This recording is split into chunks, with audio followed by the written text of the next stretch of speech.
Well, good morning.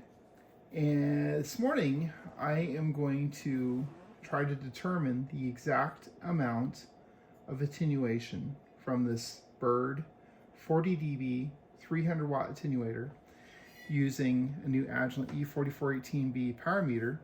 And I have a couple power sensors. This is an 8482A.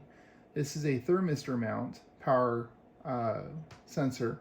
And this one is good from 100 kilohertz to I believe 4.2 gig, and from 0.3 microwatts to 100 milliwatts, or minus 35 dBm to plus 20 dBm. So this sensor we're going to use to measure a reference power from my signal generator.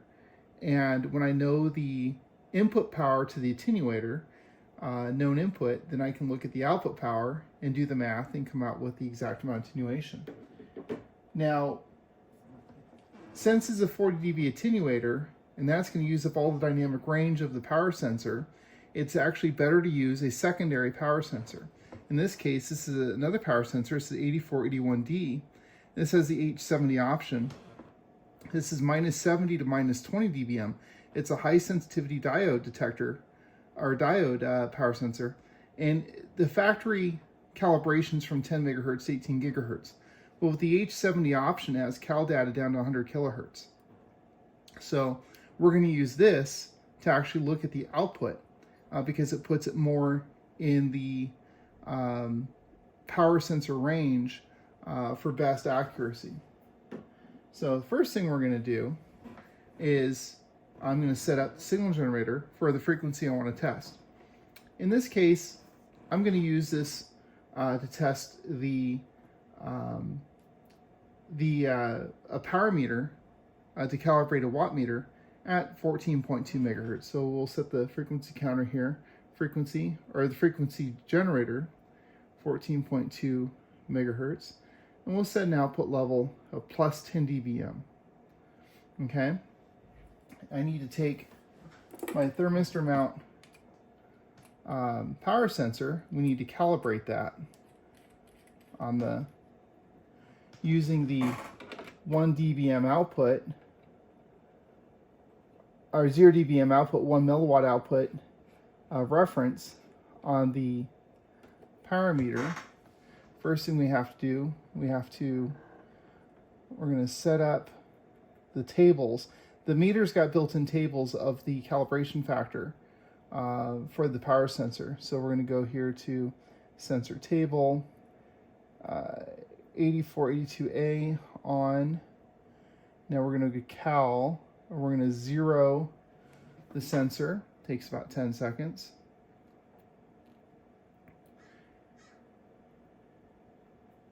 And when that's done, we'll hit cal, and this will calibrate at 50 megahertz. And we're going to go back over to cal. We're going to turn that on, and we're going to go to frequency. We're going to set the frequency here just to exactly 50 megahertz. Calibration factor for the calibration is 99% on the meter, and we see 0.00 dBm. Let's go measure setup. Let's go another digit. So it's showing 004. We're gonna do another quick cal 0. I just turned this on, so it's gonna take a few minutes to warm up too. They're really stabilized.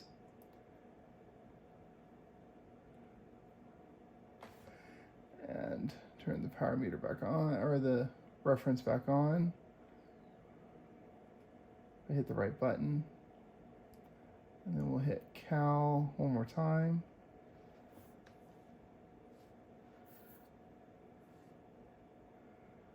And that's perfect. Okay, so we know we have now a calibrated thermistor coupler. Now we're going to take a look at the output of generator 14.2 megahertz. Now, I'm using the exact same end-to-end adapter as I have on the on the attenuator. So we're going to put that in line with the generator. And let me turn this off. We're going to take the power sensor, connect it to the signal generator.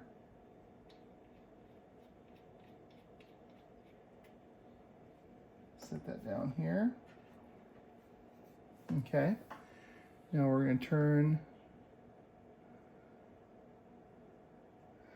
let's see here, let's go over here to frequency, and let's go to 14.2. This is the frequency we're going to measure. And this sets in the table the calibration factor, the lookup table. And we're just going to do one more 0, which sets the 0 because this is it's a thermocouple and it's very thermally sensitive.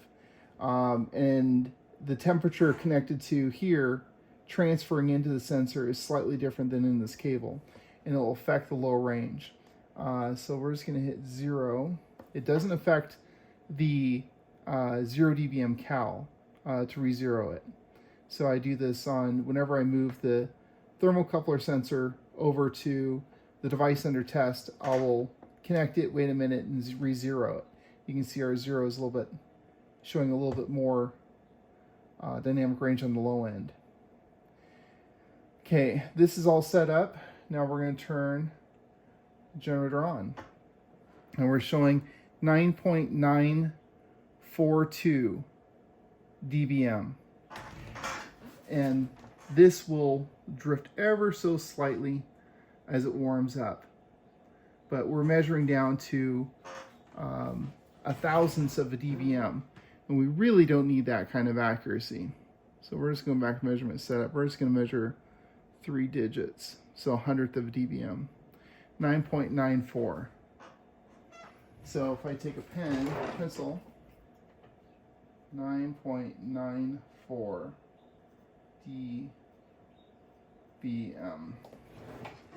Okay, we know that's the input power level. All right. So now we'll connect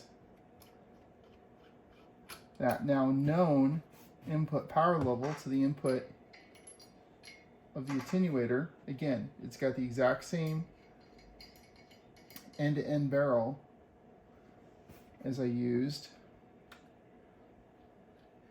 Now the level, even though we have 10 dBm in, 40 dB out, it's going to give me minus 30 dB is the level.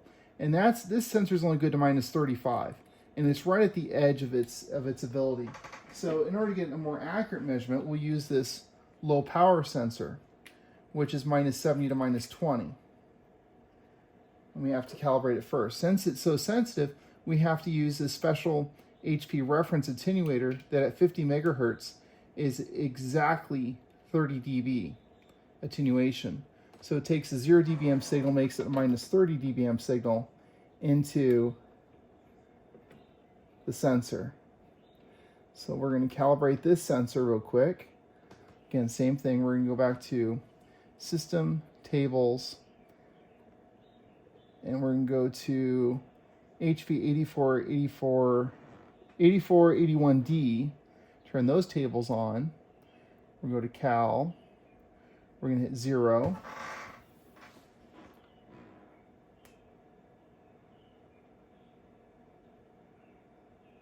And it'll be done in a second. Now we're going to hit Cal.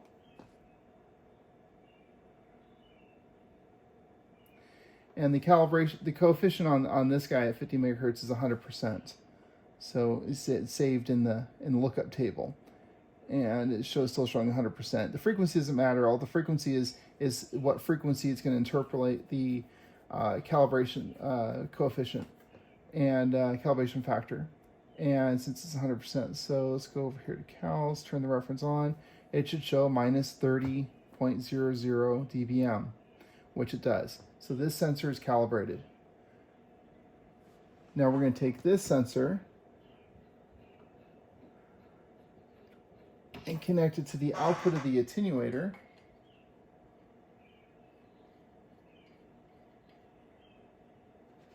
and we're going to turn the reference on.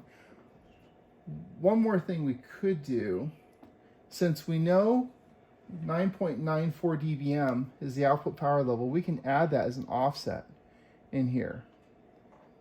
Minus 9.94. Actually, we want plus, don't we? Plus 9.94, because that is the offset we want. Let's see.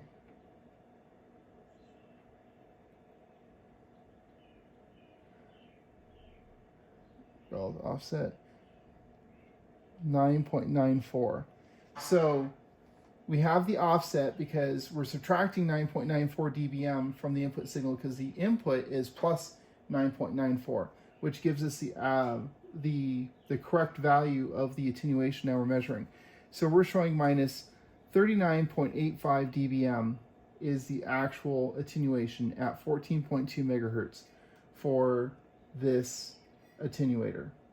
Knowing that, we can now input that minus 39.85 dBm into the power meter, and when I feed power from a radio through a watt meter, whatever, I know the exact wattage down to 1% or better, the accuracy of the Agilent power meter and sensors. And this is how to really calibrate a watt meter. This is how you do it. But it requires, these sensors are very expensive and they're fragile. They're sensitive. They need to go in for calibration. Both these sensors were recently calibrated just last month, along with the power meter. So I am very confident of their accuracy. Plus, both sensors I've compared read identical when in the lower input range, below minus 20 dBm, because this has an upper power limit of minus 20 dBm. I did some tests between the two and they read identical. So I'm very confident that they're quite accurate. So now, I also did a temperature test where I heated this dummy load up. I fed it 120 watts or so for like an hour and got it nice and warm. It wasn't hot, it was nice and warm, and watched the attenuation as it cooled, and it didn't change.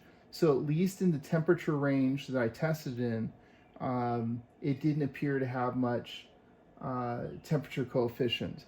So I'm pretty confident that in limited testing, or not getting this too warm, that this reading right here at what room temperature is right now, 73 degrees Fahrenheit, about 23 degrees Celsius, is going to be very accurate. That's something else you have to take into consideration, is the temperature of the attenuator. Does it change when it gets warm? So if you're feeding power into it and it gets warm, is the attenuation changing? So I'm confident that this reading here, 39.85, is accurate even when the dummy load or the attenuator is warm. Well, and that's how you measure your attenuator, to be able to put the offset into the power meter to give you an accurate reading.